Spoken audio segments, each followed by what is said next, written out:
আপনারা এখন যে জিনিসটা দেখতে পাচ্ছেন এটার দাম কত হতে পারে? 10 টাকা, 15 টাকা কিংবা খুব জোর 20 টাকা। রাস্তায় হাঁটতে হাঁটতে পকেট থেকে হারিয়ে গেলে আমরা পিছন ফিরে তাকাইও না। গ্যাস ফুরিয়ে গেলে রিফিল করার চিন্তাও কেউ করি না, সোজা ডাস্টবিনে ছুঁড়ে ফেলি, কারণ আমাদের কাছে এটার মূল্য মাত্র 10 টাকা। কিন্তু আপনি কি জানেন, আপনার পকেটে থাকা অবহেলিত এই সামান্য 10 টাকার জিনিসটাই বিশ্ব রাজনীতি আর গ্লোবাল সাপ্লাই চেইনে চীনের মতো এক অদম্য মহাপরাশক্তিকে টেক্কা দিয়ে দিয়েছে? হ্যাঁ, ঠিকই শুনেছেন। যে চীন পুরো পৃথিবীর অর্থনীতিকে নিজেদের আঙ্গুলের ইশারায় নাচায়, সেই চীনকে টেক্কা দিয়ে বাংলাদেশের তরুণ উদ্যোক্তারা দেশের মাটিতে গড়ে তুলেছে এক বিশাল মাইক্রো ইকোনমিক সাম্রাজ্য। কিন্তু এর পেছনের আসল সত্যটা কি? এটা কি স্রেফ দেশীয় শিল্পের এক মহাবিজয়, নাকি এর আড়ালে লুকিয়ে আছে হাজার হাজার শ্রমিকের রক্ত, ঘাম আর মৃত্যুর ভয়ালো ফাঁদ? আজকের ভিডিওতে আমরা এমন এক ভূরাজনীতি আর অর্থনীতির সমীকরণ উন্মোচন করব যা আপনি আগে কখনো এভাবে ভাবেননি। পুরো ভিডিওটি শেষ পর্যন্ত দেখুন, কারণ 10 টাকার এই পকেট সাইজ অস্ত্রের পেছনের আসল গল্পটা আপনাকে চমকে দিতে বাধ্য। আর আপনি যদি এই চ্যানেলে নতুন হন তবে এখনই সাবস্ক্রাইব করে রাখুন দেশ বিদেশের সব ব্রেকিং নিউজ এবং বিশ্লেষণের জন্য। আমরা যখন 10 টাকা দিয়ে একটা লাইটার কিনি তখন আমাদের মনে হয় জিনিসটা খুবই সাধারণ। একটা প্লাস্টিকের বডি, ভেতরে একটু তরল গ্যাস আর ওপরে থাকা একটা ধাতব চাকা। কিন্তু বৈজ্ঞানিক আর টেকনিক্যাল বিচারে এটা কিন্তু সাধারণ কোনো প্লাস্টিকের ক্যান নয়। এটা একটা small scale pressurised explosion device. সহজ কথায় একটা ছোট পকেট বোমা।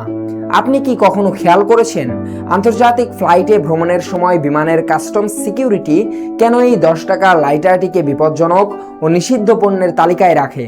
কারণ এর ভেতরে থাকা তরল লিকুইফাইড পেট্রোলিয়াম গ্যাস বা এলপিজি তীব্র চাপের মধ্যে জমা রাখা থাকে। সামান্য তাপমাত্রার হেরফের বা বাইরের আঘাতে এটা যে কোনো মুহূর্তে বিস্ফোরিত হতে পারে। এই অতি ক্ষুদ্র প্লাস্টিকের খোলসটার ভেতরে নিখুঁতভাবে বসানো থাকে 30টিরও বেশি সূক্ষ্ম পার্টস ও যন্ত্রাংশ। ভাবা যায়, স্প্রিং, ক্যানোলা টিউব, ফিন্ট হুইল, গ্যাসের ফ্লো কন্ট্রোলার, সিকিউরিটি ভালভ সহ আরো কত কি। এর রাসায়নিক চাপ সহ্য করার ক্ষমতা থাকতে হয় শতভাগ নিখুঁত।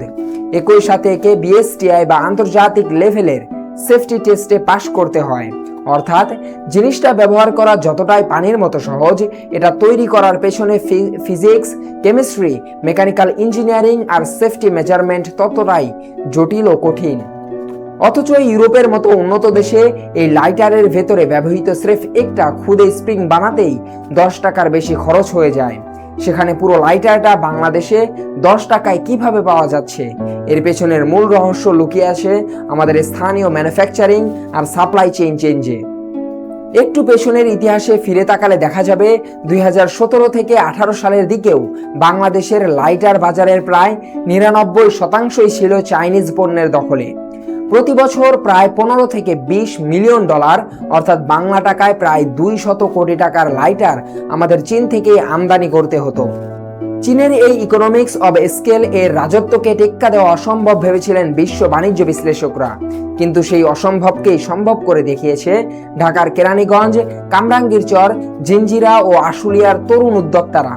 কোনো বিশাল সরকারি অনুদান বা হাইটেক রোবোটিক্স ছাড়াই নিজেদের মেধা আর ট্রায়াল অ্যান্ড এরর পদ্ধতিতে তারা গড়ে তুলেছে আস্ত এক দেশীয় লাইটার ইন্ডাস্ট্রি। আজ দেশের বাজারের সিংহভাগ চাহিদা মিটিয়ে চাইনিজ পণ্যের জায়গা দখল করে নিয়েছে আমাদের এই লাইট ইঞ্জিনিয়ারিং সেক্টর, যার বর্তমান বাজার মূল্য প্রায় 8.2 বিলিয়ন ডলার এবং যার সাথে জড়িয়ে আছে প্রায় 10 লক্ষ মানুষের রুটি রুজি। চীনকে এই ক্ষুদ্র খাতে হটিয়ে দেওয়া কেবল কোনো ব্যবসার হিসাব নয়, এটা আমাদের জাতীয় অর্থনীতিতে এক নীরব মহাবিজয়। এখন প্রশ্ন উঠতেই পারে, কাঁচামালের ওপর 40% বেশি ট্যাক্স, ভ্যাট, চড়া বিদ্যুৎ বিল আর বিএসটিআই এর অনুমোদনের খরচ সামলে মাত্র 10 টাকায় এই লাইটার বাজারে বিক্রি করা কিভাবে সম্ভব? এটা কি সেফ কোন অলৌকিক ম্যাজিক, নাকি এর আড়ালে লুকিয়ে আছে অন্ধকার কোনো সত্য? এর পেছনে মূলত কাজ করছে দুটো বিষয়, মাইক্রো কস্ট কাটিং এবং শ্রমিক শোষণ। একদিকে লাভ টিকিয়ে রাখতে লাইটারের প্লাস্টিক বডি পাতলা করে স্প্রিং চিকন বানিয়ে এবং কেমিক্যাল ও গ্যাস সামান্য কমিয়ে এই 2 পয়সা করে খরচ বাঁচানো হয়। অন্যদিকে ইউরোপ আমেরিকার মতো সঠিক মজুরি না দিয়ে কেরানীগঞ্জ বা কামরাঙ্গীরচরের কারখানাগুলোতে শ্রমিকদের দিয়ে দিনরাত 12 থেকে 14 ঘন্টা কম মজুরিতে কাজ করানো হয়। কোনো রকম মাস্ক বা নিরাপত্তামূলক ব্যবস্থা ছাড়াই বিষাক্ত কেমিক্যাল ও এলপিজি গ্যাসের মধ্যে তারা কাজ করছেন। অর্থাৎ আপনার পকেটে থাকা এই 10 টাকা লাইটারটি আসলে হাজার হাজার সস্তা শ্রমিকের ঘাম, স্বাস্থ্য আর শোষণের বিনিময়েই সস্তায় পাওয়া যাচ্ছে। পয়সা বাঁচাতে গিয়ে কাঁচামাল পাতলা করা আর স্প্রিং চিকন করার চক্করে সেফটি বা নিরাপত্তার যে 12টা বাজে সেটাই স্বাভাবিক। আর এই চরম অবহেলার মূল্য দিতে হয় আমাদের মেহনতি শ্রমিকদের। কেরানীগঞ্জের লাইটার কারখানায় কেমিক্যাল আর গ্যাস সিলিন্ডার বিস্ফোরণে 6 জন নিরীহ শ্রমিক পুড়ে অঙ্গার হওয়ার ঘটনা, কিংবা আশুলিয়ার কালার ম্যাচ কারখানায় নারী শ্রমিকদের জীবন্ত দগ্ধ হওয়ার দৃশ্য আমাদের সেই ট্র্যাজেডির কথাই মনে করিয়ে দেয়। আবাসিক এলাকার চিপাগলিতে গড়ে ওঠা এসব কারখানায় নেই কোনো ফায়ার সেফটি, নেই কোনো জরুরি বহির্গমন পথ। এক একটা কারখানা যেন জ্বলন্ত টাইম বোমা। আমরা মাত্র 10 টাকায় পকেটে লাইটার নিয়ে ঘুরে ভাবি খুব জিতে গেছি, কিন্তু এই সস্তা পণ্যের পেছনে কত শ্রমিকের প্রাণ ছাই হয়ে গেল তার হিসাব কি আমরা কেউ রাখি? সবচেয়ে বড় দুঃখের বিষয় কি জানেন? এই ইন্ডাস্ট্রি আজ যে পর্যায়ে এসেছে তার পেছনের পুরো কৃতিত্বই আমাদের স্থানীয় তরুণ উদ্যোক্তাদের। কোনো সরকারি বড় পৃষ্ঠপোষকতা, ব্যাংক ঋণ কিংবা এনজিওর সাপোর্ট তারা পাননি। নিজের জমানো টাকায় চড়া সুদে টাকা ধার করে তারা চীনকে এদেশ থেকে তাড়িয়েছেন। আমাদের দেশের নীতি নির্ধারকরা 2030 সালের মধ্যে এই হালকা প্রকৌশল শিল্প থেকে প্রায় $7.5 বিলিয়ন রপ্তানি আয়ের লক্ষ্যমাত্রা নির্ধারণ করেছেন। কথাটা শুনতে বেশ চটকদার, তাই না? কিন্তু বাস্তব চিত্রটা কেমন? প্রবাদ আছে না, কাজীর গরু খাতায় আছে, গোয়ালে নেই। কেরানীগঞ্জ বা কামরাঙ্গীরচরের ছোট ছোট উদ্যোক্তাদের কাছে সরকারি অনুদান পৌঁছায় না। তাদের জন্য আলাদা বেসিক শিল্প নগরীর কথা বলা হলেও সেখানে প্লট পেতে যে পরিমাণ লাল ফিতার দৌড়ঝাঁপ আর ঘুষের লেনদেন করতে হয় তা এই ক্ষুদ্র উদ্যোক্তাদের সাধ্যের বাইরে। না আছে ইউনিভার্সিটির কোনো রিসার্চ সাপোর্ট, না আছে আধুনিক ফায়ার সেফটি ট্রেনিং।